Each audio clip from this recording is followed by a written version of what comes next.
So now we're going on to the next. Now we're going into chapter 25. What's the first word in chapter 25? Then. It's the 10th then. Now we have the parable of the 10 virgins. What do they represent? Let me see what my outline says. Now, in the Bible, 10 is the representative number of a congregation. In Judaism, they have to have what's called a minyan. That is, at least 10 persons before they can pray publicly.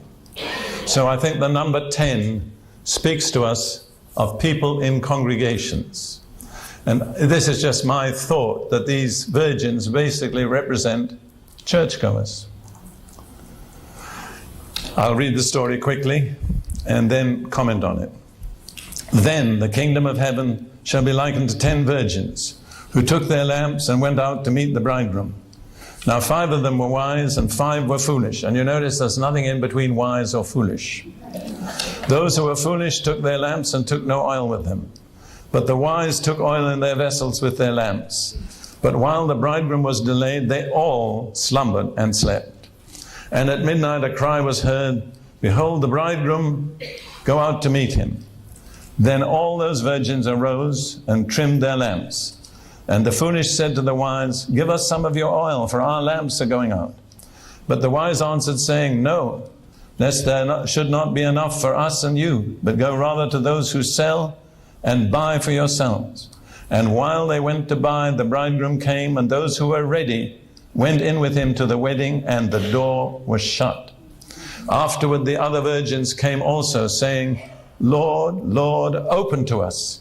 But he answered and said, assuredly I say to you, I do not know you.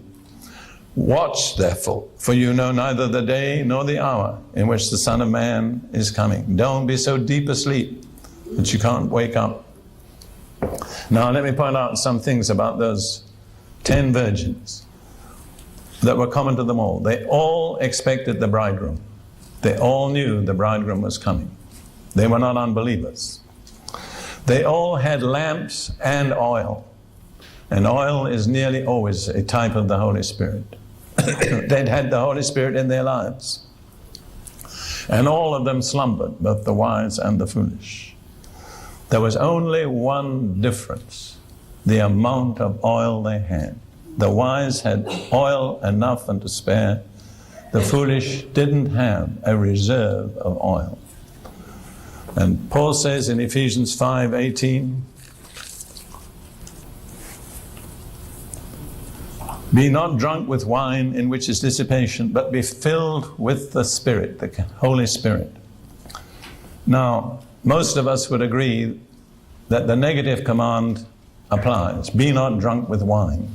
That's a sin. Why is it that so many religious people focus on the negative and never attend to the positive? The same command says, be filled with the Holy Spirit. If it's a sin to be drunk with wine, it's also a sin not to be filled with the Holy Spirit. And the word there, and this you'll find, I think, in other translations, means be continually filled and refilled. It's not just a one-time infilling. Again, I've lived with Pentecostals so long, I know they say, I was baptized in the Holy Spirit in 1984. I spoke in tongues. That's wonderful. That's 10 years ago. What's happened in the meanwhile?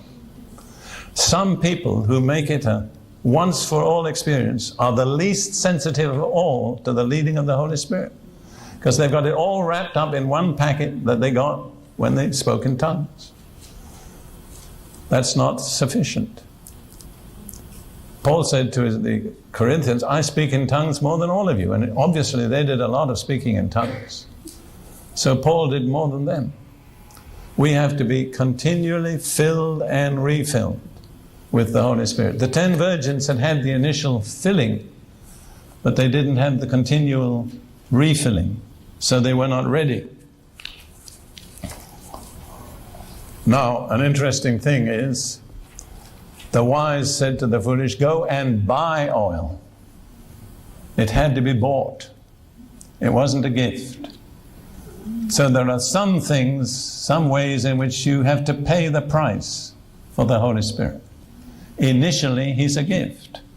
But if you want to remain filled with the Holy Spirit, there's a price to pay. You see, I think of what Jesus said to the church of Laodicea, which is in so many ways a picture of the church today in America. Laodicea chapter 3. Revelation chapter 3. Thank you. Thank you, sweetheart. It's really good to have you there.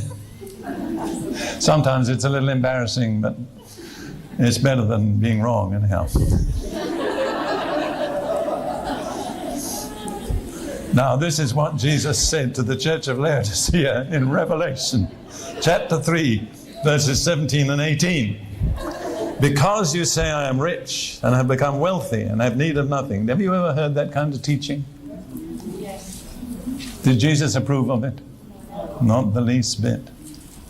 And do not know that you are wretched, miserable, poor, blind, and naked.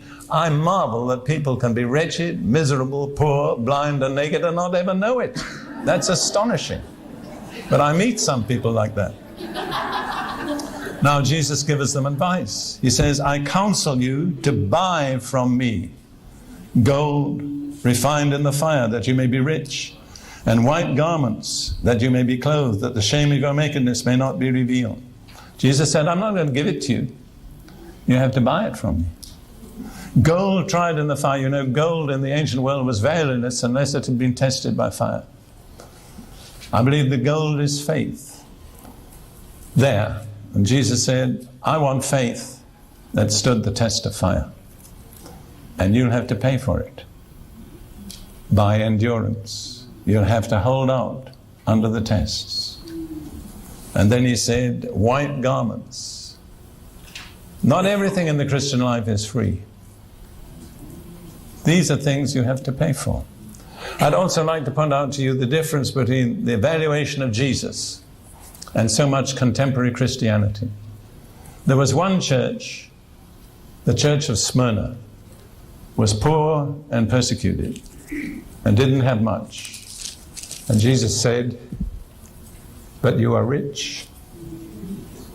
But he said to the church of Laodicea that had it all, you are poor. What would he say to the American church today? What would he say? Would he say you are rich or you are poor? You must answer that for yourself. I just want to point out to you, man's evaluation is often the opposite of God's. Jesus said the things which are highly esteemed amongst men are abomination in the sight of God. So they had to buy oil, and they left it too late. When they bought the oil and arrived, the door was shut. And Jesus said, I never knew you. How do you understand that? This is my understanding. They were never amongst God's elect. They'd come in, but God knew they wouldn't pass the test. Now, this may not be the right explanation, but it's the way I see it. So, let me ask you, have you bought your oil? How do you buy oil? By prayer? By Bible reading? By waiting on God? It takes time. It takes effort. It doesn't just happen. You have to make a decision.